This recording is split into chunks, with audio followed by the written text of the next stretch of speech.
Manjit Basumatariya 2023-2024 FSC आनजादाव Assam police service 22 मासियाव उथ्रिसारनो हादों। एफएससी आनजादाव आसाम पुलिस सार्भिस 22 मासियाव उथ्रिसार जानो हानानै गावनि नखर गामिजों लोगोसे बर' हारिनि गोग्गानाय लाबोनानै होफैदों। क'क्राझार जिल्ला थुरिबारि गामिनि रुंसारि नरेन्द्र बसुमतारि आरो बिमा फानस्रि बसुमतारिनि फिसाज्ला मनजित बसुमतारिया थुरिबारि गामिनि रायजो राजाफ्रा गोबां रंजा बाजायै बरायदों आसाम पुलिस सार्भिस 22 मासियाव उथ्रिसार जानो हानाय मनजित बसुमतारिखौ। मख'जाथावदि मोनसे इन्सुरेन्स कम्पानियाव ब्रान्च मेनेजार महरै साख्रि मावनाय मनजित बसुमतारिया गोबां मुखुब समनि गेजेरजोंब्लाबो थांनाय 2019 मायथाइयाव फेलें जादोंब्लाबो फासयना थायालासे 2024 आव गोबां नाजानायनि गेजेरजों एफएससी आनजादाव उथ्रिसार जानो हादों। मनजित बसुमतारिनि बेबादि जाफुंसारनायखौ दिनै मोनसे जर'खा हाबाफारिनि गेजेरजों बरायनायजों लोगोसे मान बावदों थुरिबारि गामिनि रायजो राजाफ्रा। खुलुमबाय बयखौबो। आंनि मुङा मनजित बसुमतारि। ओमफ्राय जोंनि गामिया Thuribari post office Saraikela district Kokrajhar. आरो आं एबार एपीएससी परीक्षा 2023-24 आव रैंक 26 लानानै पास जानो हादों आरो आं आसाम पुलिस सार्भिसाव पजिशन मोनदों आरोखि। दा ट्रेनिं बोसोरसे जागोन खोमा, ट्रेनिंनि उनाव आं डीएसपी रैंक हिसाबै जइन खालामनो हागोन आरोखि। स्टाडिया माबायदि मोनदों?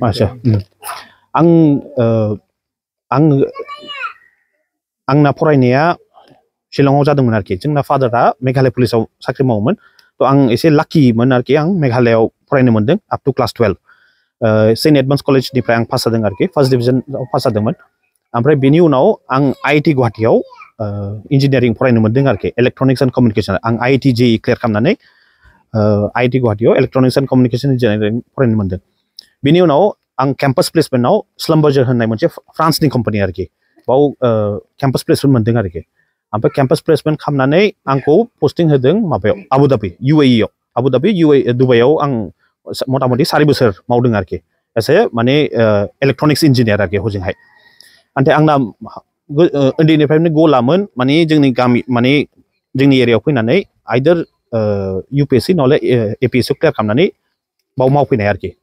ओमफ्राय बेनि उनाव बे साख्रिखौ मानानै फैनानै आं दिल्लीयाव बोसोरनैसो थादों आरोखि। ओमफ्राय बे समावनो जेब्ला आं दिल्लीयाव फैदों,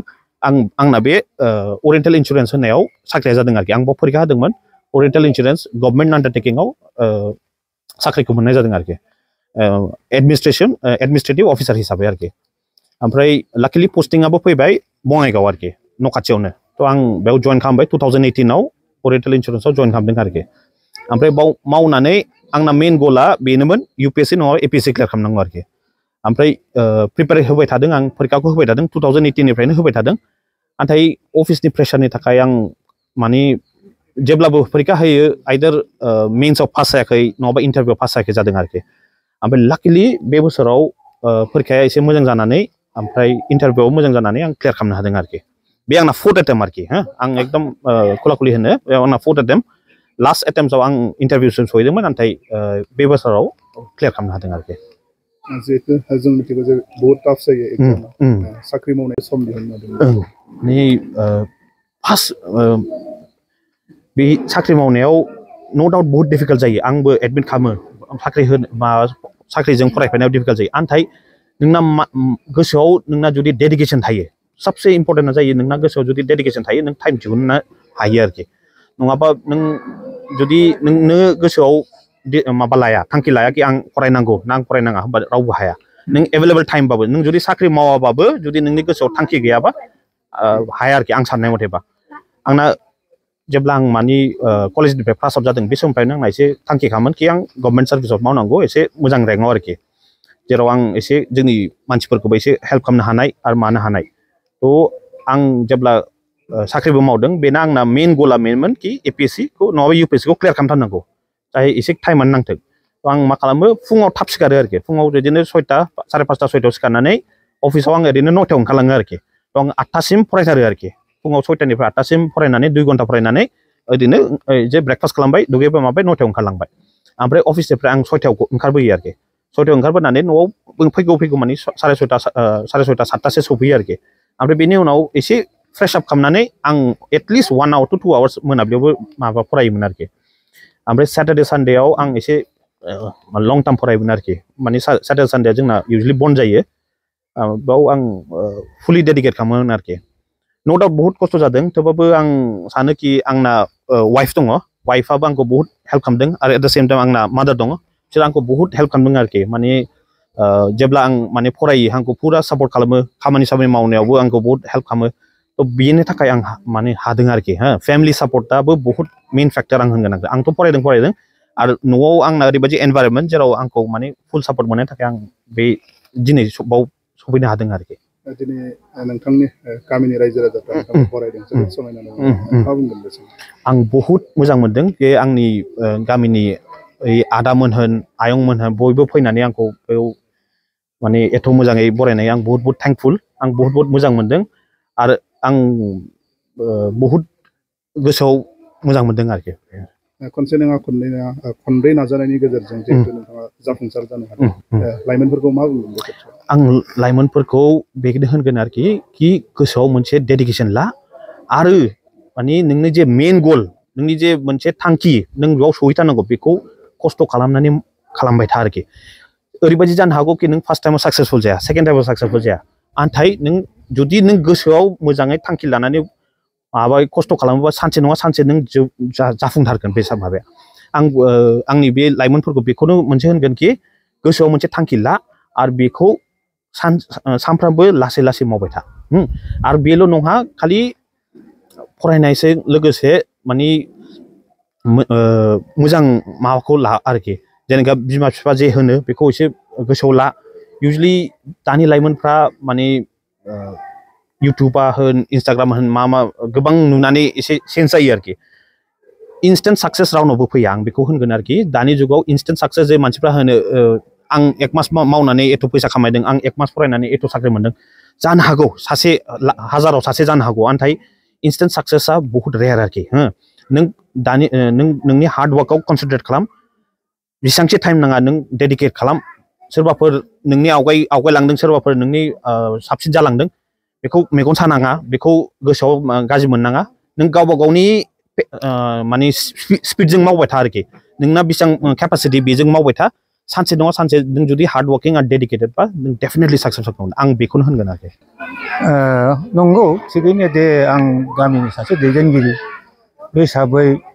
दिनैनि बे समाव जोंनिनो खुब माने अनजालु फिसा जोंनिनो जोंहा मनजित बसुमतारिया जोंनि गामिनिफ्राय APSC परिखा होनानै बियो मोजां उथ्रिन्न जानो हादों मोजां पास खालामनो हादों दा बे खेत्रआव आं बुंगोन जे बेयो नट अनलि जोंनि गामिनि थाखायल' गौरब नङा माने खुब माने सुनाम नङा बियो गथै जोंनि क'क्राझार जिल्लानि थाखायबो एसे माने गौरब बान्दित आरोखि जोंनि बर' हारियाव माने बुंनो थाङोब्ला गिबिफ्राव बेफोरबादि APSC बा UPSC एग्जामफ्राव खुब खम गथ'आ उथ्रिन्न जायोमोन दा देग्लाय नुनो मोन्दों जे APSC परिखायाव जोंनि बर'निफ्रायबो प्राय 14 जनसो गथ'फ्रा मोजां पास खालामनानै बारग'लांनो हादों आरोखि दा जोङो बिथांमोननिफ्राय जोङो आसा खालामदों जे बिथांमोनजों लोगोसे जोंनि फैबाय थानाय इयुननि जायनाखि फरायसा फरायसुलि गथ'फोर हिन्जावसा हौवासानो बुं दा बिथांमोनहाबो बिथिंनि जेनाखि गोसोनि जेनाखि माने खुब माने स्ट्रंलि माने मोनसे एम थायो आरोखि बे एमखौ मोननोब्ला बे थांखिखौ जाफुंसार होनोब्ला गोसोआव मोनसे माबा थानांगौ आरोखि साननाय थानांगौ जे आं खेबसेजों नङा खेबनैजों नङा खनथामजों नङा आं निस्सय बबेबा समाव बेखौ उथ्रिनो हागोन निस्सय आंखौ उथ्रिनानै आं आंनि एमसिम आं थांनो हागोन आङो समाजनि थाखायबो किसु एसे हखा होनो हागोन आरो नट अनलि समाज आरो रायजो राजा बा भबिष्यत बा इयुननि फैबाय थानाय गथ' गथायफोरनि थाखायबो आं एसे उत्साहजनक एसे माबा होनो हागोन आरोखि मा होनो बेखौ धावथि होनो हागोन आरोखि दा बेफोरबादिखौ दिनैनि समाव जोङो जोंनि गामियाव जों नुनो मोनबाय खुब गोजोननाय मोनदों आङो जोंनि गामिनिफ्राय सासे जोंनिनो माने अनजालु गथ'आ APSC मोजां धरनै पास खालामनानै दिनै जोंनि गामिखौ खुब माने सुनाम खालामदों आरो जायफोर बिमा बिफा बिसोरबो बिफा गैयाब्लाबो बिमाया दङ बिमानि बोसोनखौ लानानै गाव दहायबो बुंलांदों जे गावनि थांखियाबो थिग थानांगौ आरो एसे एनैब्लाबो बिमा बिफानि खोथाफोरखौबो खोनासंलांनांगौ आरो रायजो राजा सुबुंफोरनि जेनाखि बोसोनफोर मोजां बोसोनफोर बेफोरखौबो खोनासंनांगौ जिउआव दावगानांगौबा जिउआव जुदि उथ्रिसार जानांगौब्ला देरहासार जानांगौबा बाहाय खस्थ'बो खालामनांगौ खस्थ'नि फिथाइया गोदै दा बेफोरखौ दहाय बे गावनि बेक्तियानो बुंलांदों बेनिखायनो आं आसा खालामदों आरोखि भबिष्यत बे जोंनि गामिजों लोगोसे गुबुन गामिफ्राबो बा गुबुन जोंनि बर' हारिनि जायफोरनाखि फरायसा फरायसुलि बिथांमोनहा जाहाथे माने फरायनायाव मोजाङै गोसो होसारो आरो गावखौ दावगालांनो नाजायो आरो जोंनि हारिनि इयुननि सासे मुंदांखा जानानै जोंनि हारिखौ जाहाथे दैदेनलांनो हायो दैदेनगिरि जानो हायो आरो उत्साहजनक भाबै जोंखौ माने फरायनायफ्राव माने थुलुंगा होनो हायो आरोखि दा बेफोरखौ जों आसा खालामदों दा आंनि जोबथायाव बुंनांगौआ बेनो आङो दिनैनि बे गामिनि गावबुरा जानानै जोङो रायजो राजाखौ लानानै जोङो मनजित बसुमतारीखौ गोसो गोरबोनिफ्राय रोजा रोजा जों साबायखर बावदों मान बावदों बिनि बिमा दङ गोरबोनि बिमा दा बिमानिसिमबो जोंनि मान बावनाय दङ आरो सिबिनाय दङ लोगोसे बिनि बिमादै बा बिमायं बिसोरबो दंफायो लोगोसे दिनै नुजाफैदों बेहाय जोंनि बे माबायाव प्रग्रामाव दा बिथांमोननिसिमबो आंनि साबायखर थाबाय जाहाथे माने बिथांमोननि दैदेननायाव दिनैनि बे मनजित बसुमतारीया गावखौ सासे गिदिर मानसियाव मानो हाबाय दिन्थिनो हाबाय बेनि थाखायनो आं रोजा रोजा आरोबाव खेबसे साबायखर होनानै आंनि बिबुंथिखौ आंनि सिगाङाव फोजोबबाय गोजोन्थों।